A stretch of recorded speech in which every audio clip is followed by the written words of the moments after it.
We have been begging for this buff and SG finally delivered. So today we are checking out Luna. We're going to take a look at her kit, we're going to see where and how to use her, how to gear her, and see if she is worth it to you. Luna is a limited 5-star ice warrior. Her S1 is Infinity Slash. She hits you 1 to 3 times. The number of times she hits you will also affect the amount of damage she does, and it will also decrease the cooldown of her S3 by 1 to 3 turns depending on how many times you hit. You may also soul burn this for 10 souls, and it will guarantee the triple proc, which will do the max amount of damage and also reduce the cooldown of the S3 by 3 turns. The S2 passive is Dragon Knight's Will. It increases the crit chance and crit resist by 20 up to 30%.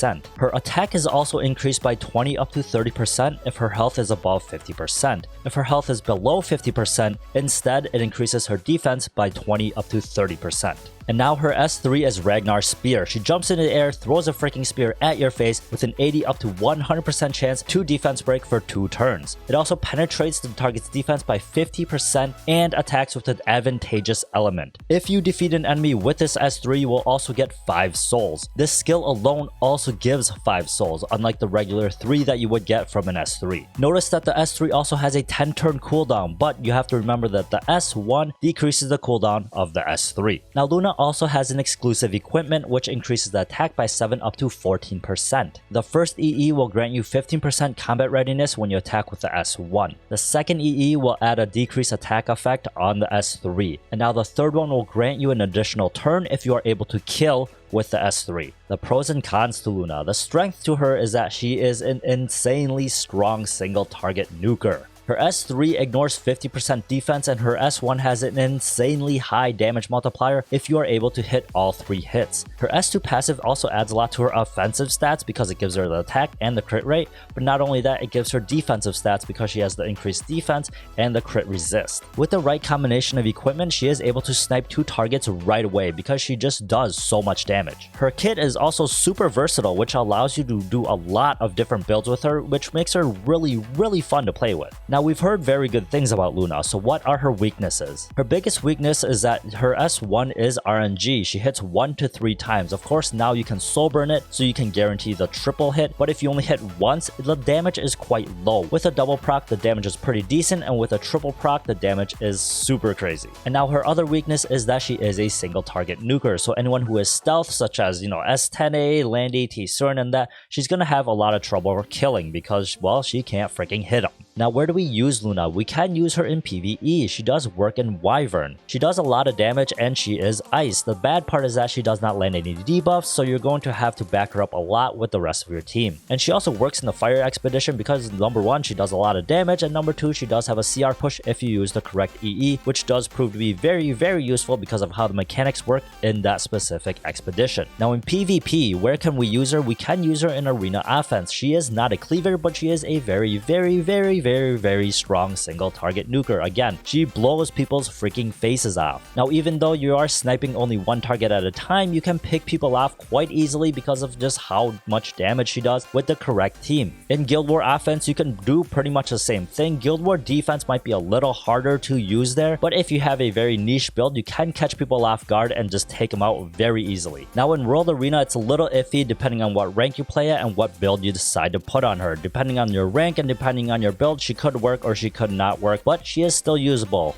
That's good enough, right? And now, how do we play Luna? Her role, again, as I've said a million times, is as a single target nuker. She is a very high DPS unit, so that is what she's going to do. She's going to murder your face, she's going to delete you and dispatch you and send you into the freaking Shadow Realm. Now, the team synergy to Luna really depends on how you decide to use her and how you decide to gear her, so we will go through that in the next part. She's not really a specific counter to anyone, but she can kill nearly anyone she wants to because her S3 attacks with an advantageous element. You can take her into a Violet and straight up one-shot that stupid fool, man. So since she's good against a lot of heroes, is she countered by anybody? You could say she gets countered by grass units, even though she can kill them. So I would say her biggest weakness and her biggest counter is that, again, she is a single target unit, so stealth heroes will be able to get a hit on her without her being able to do anything about it. unless she is on counter. And now for the fun part, how do we gear Luna? So this is a standard build. As you can see, she's on a speed revenge set with immunity. You could go crit, but I would recommend immunity. That is unless you're only using her for PvE, then you don't need immunity, of course not. Now for the stats, of course you want to stack with a bunch of attack, crit damage, and crit chance because she is a DPS. You do want to give her some average speed. By average speed, I mean maybe, I don't know, 180. I think that would be okay if she is on a speed set. Of course, it shouldn't be that hard to hit. For health and defense, I would say something decent, and for effectiveness, I would give her a little bit so that she can land the S3. For the artifacts, you could go Draco Plate for the extra damage and survivability, or you could go Sigurd's Scythe for, again, the damage, but she can also leech health. And now if you want to be sure to kill those violets, you can go Symbol of Unity because you do get the extra hit chance and, again, more damage. And for the EE, I would go with a third one so that if you are able to snipe someone with the S3, you're going to be able to go again and snipe someone else with the S1. And now the second build is a Nuker build. You can use any set you want as long as you are able to hit the thresholds that you want. However, I would recommend a speed set, destruction set, or attack set. And for a subset, I would recommend pen set, but if you can't, then you can go crit set. This one is very straightforward. You just stack as much attack, crit damage, and crit chance as possible, and nothing else. Of course, with this build, you will need a booster, such as maybe an Amelia or an Oxlots to be able to make this work successfully. And as for artifacts, you are going to want to go with whatever can make you do the most damage, which is going to be Portrait of Savior, Symbol of Unity, or Draco Plate. And for exclusive equipment, of course, you're going to go with the third one so that you can snipe 2 units on the same turn. Well, not the same turn because it's an additional turn,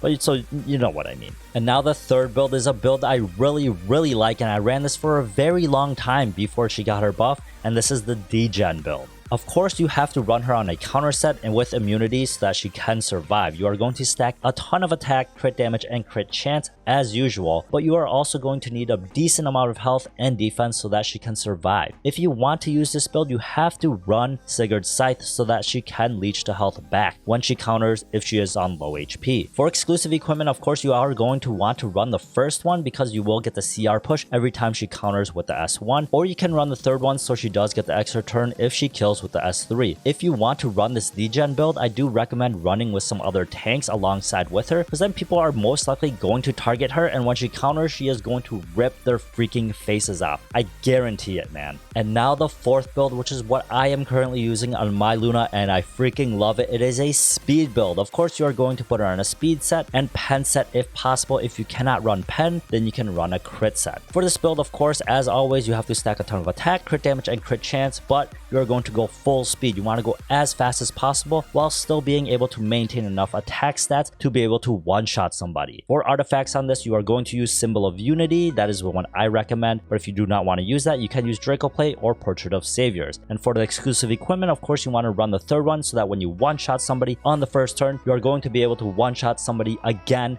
on the second turn. As mentioned before, this is the current build I am using on mine, and I do love it a ton. I run this with someone such as an ML Charles, so when she snipes on her first turn, the ML Charles will get pushed up and he will get the next turn. You can also run someone with a dual attack such as a Camilla, a Raz, a Kitty, so you can just stack on a ton of freaking damage right away. You can wipe an entire team without them ever moving as long as your Luna gets the first turn. And now my final thoughts on Luna. I think you will already know what is happening. Is she worth the pull? Yes. Not only is she a limited unit, she is a very fun unit to play with. She might not be completely in the meta right now, but you know what? I don't care. I think she is super duper fun to play with. She works in PvE and she works in PvP. Because of the variety of builds you can stack on her, you will never really get bored of playing with her because there are so many ways to use her. Now, is she worth the investment? I would also say yes. She is a very strong damage dealer, so every mola you give her will make her even stronger. I plus 50 my Luna a long time ago and I still do not regret it at all. She's always been a very fun unit to play with and I've always had fun playing with her.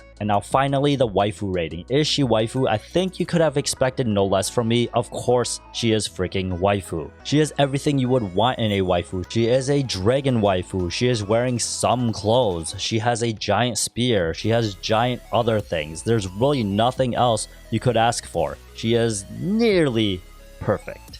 Now I'm gonna apologize for this because I did go a little long in this one, but I have a lot to say about Luna.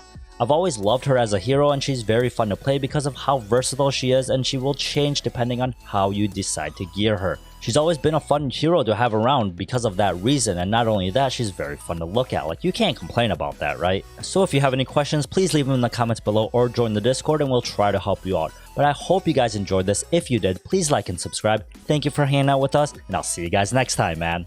Bye.